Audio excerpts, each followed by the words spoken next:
তোমরা সবাই কেমন আছো? আশা করি ভালোই আছো। আজকে আমি বানাবো দই মাংস। সকাল সকাল বাজারে চলে গেছি, দেখো গিয়ে মাংসকে নিয়ে এসেছি ছোট ছোট পিস করে কেটে। দেখো মাংসটাকে আমি নুন, গোলমরিচ আর সাদা তেল দিয়ে মাখিয়ে রাখবো। নুন নিয়ে নিলাম, গোলমরিচ নিয়ে নিলাম, আর দেখো একটু সাদা তেল নিয়ে নিলাম। তোমরা যেই তুলনায় মাংস নেবে সেরকম পরিমাণ বুঝে সব কিছু অ্যাড করবে। এবার আমি মাংসটাকে ভালো করে মেখে নেব। সমস্ত এপিট ওপিট করে মাংসটাকে কচলে কচলে এরকমভাবে মাখতে হবে।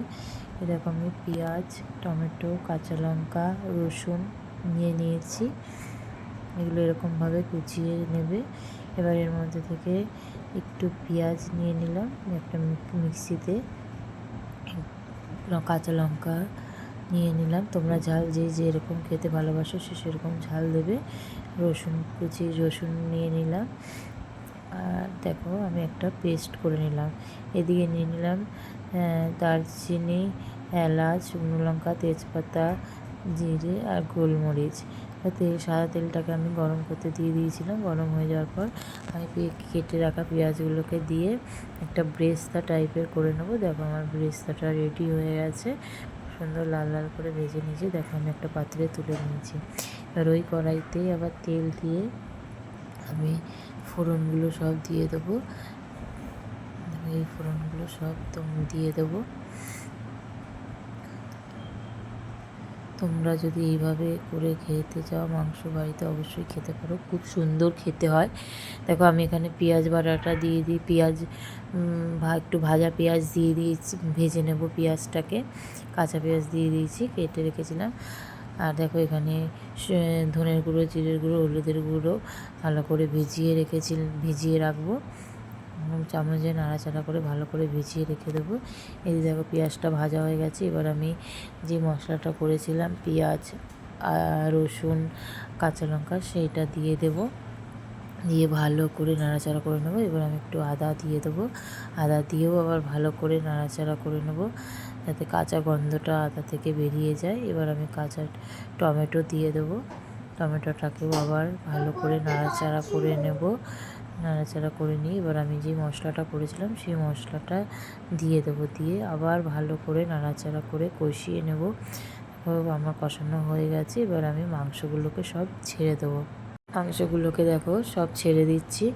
আমার এই ভিডিওটা যদি তোমাদের ভালো লেগে থাকে বন্ধুরা, তাহলে লাইক ও কমেন্ট করো আর এইভাবে রান্না করে খেও। দেখো আমি নুন দিয়ে দিচ্ছি, নুন দিয়ে আবার নাড়াচাড়া করে নিচ্ছি। খুব সুন্দর খেতে হয়েছিল বন্ধুরা। তোমরা যদি খেতে চাও তো বাড়িতে এরকমভাবে খেতে পারো। একটু গরম মশলা দিয়ে দিলাম, দিয়ে ভালো করে কষিয়ে নিলাম। দেখো আমার কত সুন্দর তেল বেরিয়ে গেছে মাংস থেকে। এবার আমি এর মধ্যে টক দই দিয়ে দেবো। আর টক দই দিয়ে একটু চিনি দিয়ে দেবো, টক দইটা ব্যালেন্স হয়ে যায়। এবার আমি সেই ভালো করে আবার নাড়াচাড়া করে নেব। এপিট ওপিট করে সুন্দর করে নাড়াচাড়া করে নিলাম। তারপর এবার যেই পাত্রে দইটা ছিল সেই পাত্রে একটু জল নিয়ে আমি দিয়ে দিলাম মাংসতে। দেখো আমাদের মাংসটা কত সুন্দর ফুটছে। এদিকে আমি উষ্ণ গরম জল নিয়ে নিয়েছি। উষ্ণ গরম জলটা আমি মাংসে দিয়ে দেবো। মাংসে যদি তোমরা একটু গরম জল করে দাও তার টেস্টটা আলাদাই হয়। তোমরা যদি পারো তো একটু উষ্ণ গরম জল করে মাংসে দিও, ডাইরেক্ট কাঁচা জলটা দিও না, তাহলে মাংসের স্বাদটা ফ্যাকাশে টাইপের হয়ে যায়। তোমরা এইভাবে যদি করে খাও খেতে পারো, খুব সুন্দর খেতে হয়। এবার দেখো আমি কাঁচা লঙ্কা 4টে মতন কাঁচা লঙ্কা গোল গোল করে কেটে নিয়েছিলাম, নিয়ে ভালো দিয়ে দিলাম। দেখো আমার মাংসটা কিন্তু অলরেডি রেডি হয়ে গেছে। এবার আমি উপর দিয়ে পেস্তাটা ছড়িয়ে দেবো। দেখো কত সুন্দর লাগছে বন্ধুরা।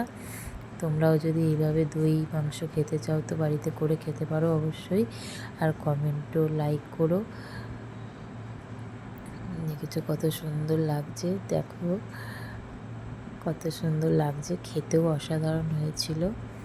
আজকের পর্যন্ত এরকম টাকাটা বন্ধুরা।